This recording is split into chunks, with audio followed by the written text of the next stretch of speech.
સમાચાર વડોદરાથી ગરબા આયોજકોની મહેનત પર કુદરતે પાણી ફેરવ્યું। કુદરત જાણે નારાજ હોય તેમ કહેર વરસાવી રહી છે। ગરબા ગ્રાઉન્ડ પાણી થયા। નવલખી મેદાન વીએનએફ ગરબા ગ્રાઉન્ડની દુર્દશા પણ સામે આવી રહી છે। પાણી અને કીચડથી ગ્રાઉન્ડ ખદબદી રહ્યું છે। આયોજકોની ચિંતામાં પણ વધારો થયો। જો ચાલુ ગરબાએ વરસાદ વરસે તો કેવી સ્થિતિ સર્જાશે તેનો આપ અંદાજ લગાવી શકો છો। સંવાદદાતા હાર્દિક દીક્ષિત લાઈવ જોડાઈ ગયા છે, તેમની પાસેથી વધુ જાણકારી લઈએ। હાર્દિક, હવે ગણતરીના દિવસો બાકી છે નવરાત્રી શરૂ થવાની। આયોજકોએ તમામ તૈયારીઓ કરી લીધી હશે અને તેની ઉપર આ કહેર વરસ્યો છે વરસાદ રૂપી। શું પ્રતિક્રિયાઓ? દીપા, જો વડોદરા શહેરની વાત કરીએ તો છેલ્લા 2-2.5 કલાકથી સતત વરસાદ વરસી રહ્યો છે। શહેરના રસ્તા હોય કે સોસાયટી વિસ્તાર હોય પાણી થયા છે, પરંતુ હવે જ્યારે થોડા દિવસો બાદ ગરબાનું આયોજન થવાનું છે, નવરાત્રી શરૂ થવાની છે, ત્યારે ગરબા ગ્રાઉન્ડની કેવા પ્રકારની દશા છે તે અમે દર્શકોને બતાવી રહ્યા છીએ।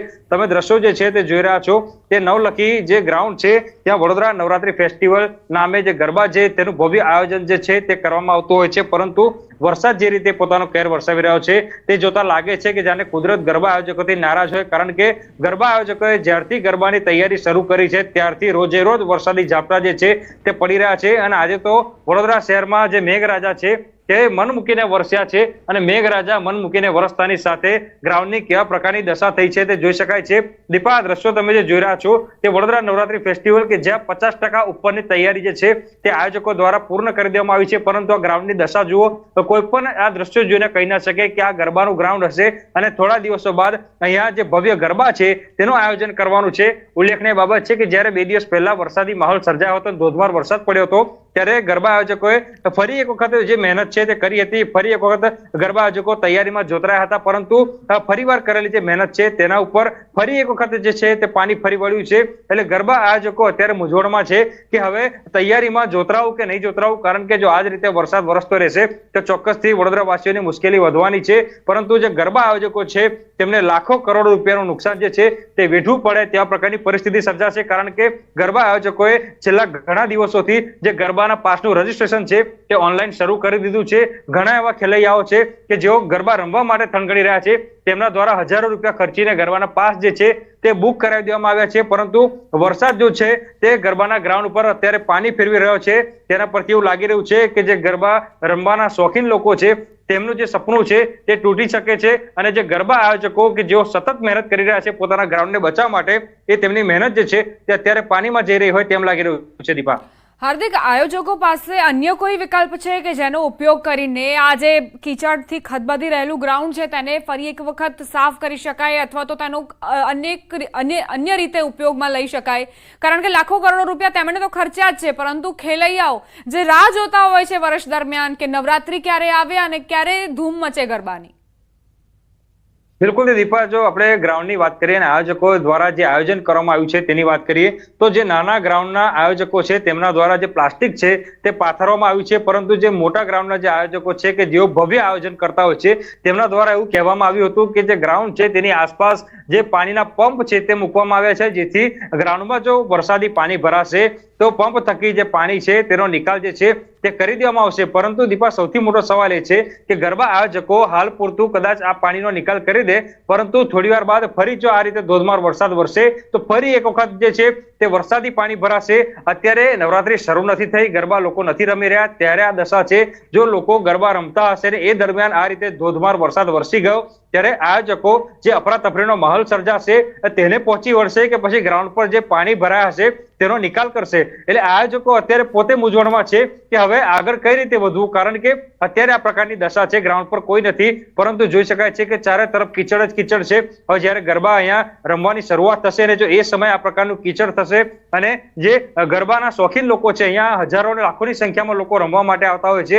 દીપા, તમને કહી દઉં કે આ ગ્રાઉન્ડ એ છે કે જ્યાં નવરાત્રીમાં જે ખીચોખીચ જે છે તે ગ્રાઉન્ડ ભરેલું હોય છે ખેલૈયાઓથી, અને જો એ સમયે વરસાદ વરસી ગયો તો ચોક્કસથી જે ખેલૈયાની મુશ્કેલી છે એમાં તો વધારો થવાનો જ છે, પરંતુ આયોજકો પરિસ્થિતિને કેવી રીતે પહોંચી વળશે તે સૌથી મોટો સવાલ જે છે તે અહીંયા ઉભો થઈ રહ્યો છે। દીપા, હાર્દિક, આપ જોડાયેલા રહેજો અમારી સાથે, આગળ પણ તમારી પાસેથી અપડેટ્સ લેતા રહીશું। વડોદરામાં અવિરત વરસાદના કારણે શહેર પાણીમાં ડૂબી ગયું, અનેક વિસ્તાર જળબંબાકાર થયા, ત્યારે લોકોએ આ વખતે પોતાના વાહનોને બચાવવા પુલ પર અત્યારથી પાર્ક કરી દીધા છે। પુલ પર કારનો ખડકલો થઈ ગયો છે। હાલ વડોદરા હિલ સ્ટેશન જેવી જેવો અહેસાસ અહીં લોકોને થઈ રહ્યો છે.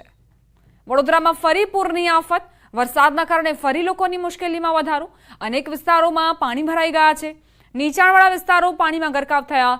કોના પાપે વડોદરાવાસીઓ હેરાન પરેશાન થઈ રહ્યા છે તે સવાલ અહીં નાગરિકોના મનમાં. 4 ઇંચ વરસાદમાં વડોદરાની આવી દુર્દશા. વડોદરામાં ભારે વરસાદના કારણે નીચાણવાળા વિસ્તારોમાં પાણી ભરાયા છે, જેથી વાહન ચાલકો ચિંતિત બન્યા છે. સ્થાનિકો પણ પોતાના વાહનને લઈને ચિંતિત બન્યા છે. હાલ આપણે સમા બ્રિજ પર છીએ, જ્યાં દ્રશ્યોમાં જોઈ શકો છો તેમ મોટી સંખ્યામાં સ્થાનિકો પોતાના વાહનો પુલ પર પાર્ક કરી રહ્યા છે. દ્રશ્યોમાં આપ જોઈ શકો છો તેમ સમગ્ર બ્રિજ પર સ્થાનિકો અને સિદ્ધાર્થ બંગલાના રહીશો પોતાની કાર પાર્ક કરીને જઈ રહ્યા છે. સ્થાનિકોને ક્યાંક ને ક્યાંક ડર છે કે ગત પૂરના જેમ તેમને વાહનોને નુકસાન ન થાય. ગત પૂરની પરિસ્થિતિમાં સ્થાનિકોને વાહનોમાં ભારે નુકસાનીનો સામનો કરવો પડી રહ્યો હતો, જેની અગમચેતી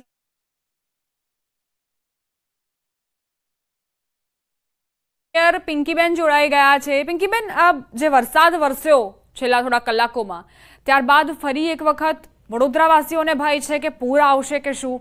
તમને કેવા પ્રકારના ઇનપુટ્સ મળ્યા છે? આજે સવારથી અત્યાર સુધી વડોદરાના લગભગ 4 ઇંચ જેટલો વરસાદ વરસી ચૂક્યો છે. અત્યારે જે આજવાની સપાટી 212 નું લેવલ ક્રોસ કરી ચૂકી છે.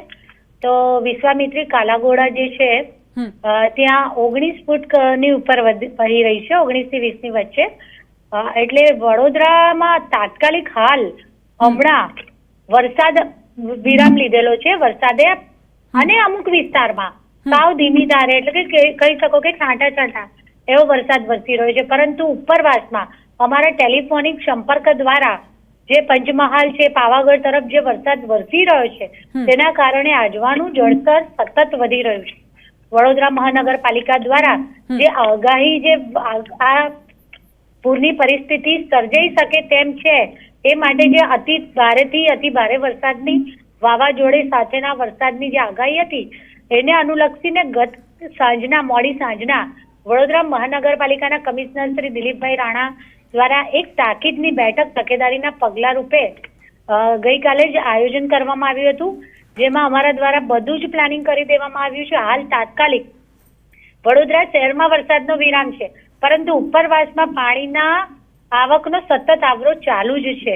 એટલે અત્યારે જો 1.5-2 કલાક હજુ પણ વરસાદ ચાલુ રહે ઉપરવાસમાં અને વડોદરા શહેરમાં પણ જો ધીમી ધારે વરસાદ અમુક વિસ્તારમાં છે તો એ વધે તો ચોક્કસ નીચાણવાળા જે વિશ્વામિત્રીના અફેક્ટેડ એરિયા છે, નદી કિનારાના તટના જે પણ વિસ્તાર છે એ બધા લોકોને અમારે શિફ્ટિંગ કરવાની જરૂર પડી શકે તેમ છે.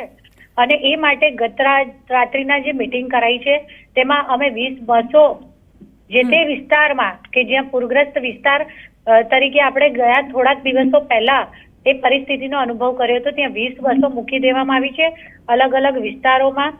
અને પરશુરામ ભટ્ટા હોય કે પછી ઇન્દિરાનગર હોય, જલારામનગર હોય કે પછી ક્ષમા સ્વામિનારાયણ સંજયનગર છે, કલાલી છે કે પછી કલ્યાણનગર છે કે પેન્શનપુરા, આ બધા વિસ્તારો માટે અધિકારીઓને પણ સૂચના આપી દેવામાં આવી છે. જેમ કે વડસર છે, કોટેશ્વર જે બ્રિજ છે એ ગામ આખું સંપર્ક વિહોરનું બની જતું હોય છે, તો ત્યાં બાય બોટ એ લોકોને રેસ્ક્યુ કરવા પડતા હોય છે.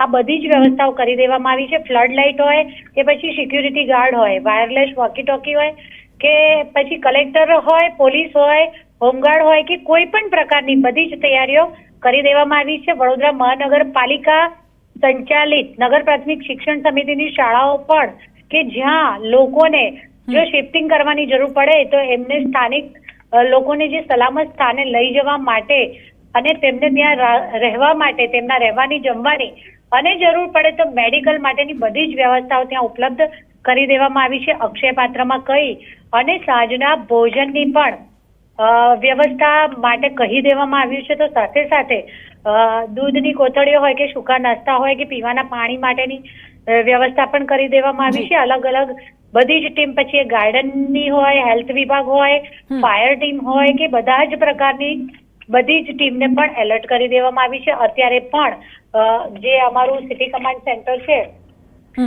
ત્યાં અધિકારીઓની ટીમને બોલાવી અને મીટિંગ ચાલુ જ છે. સવારથી અમે લોકો ત્યાં પણ છે. સાથે સાથે જે તે વિસ્તારો જે મોસ્ટ અફેક્ટેડ એરિયા લાગી શકે તેમ છે ત્યાં અમે વિઝિટ પણ કરી રહ્યા છે.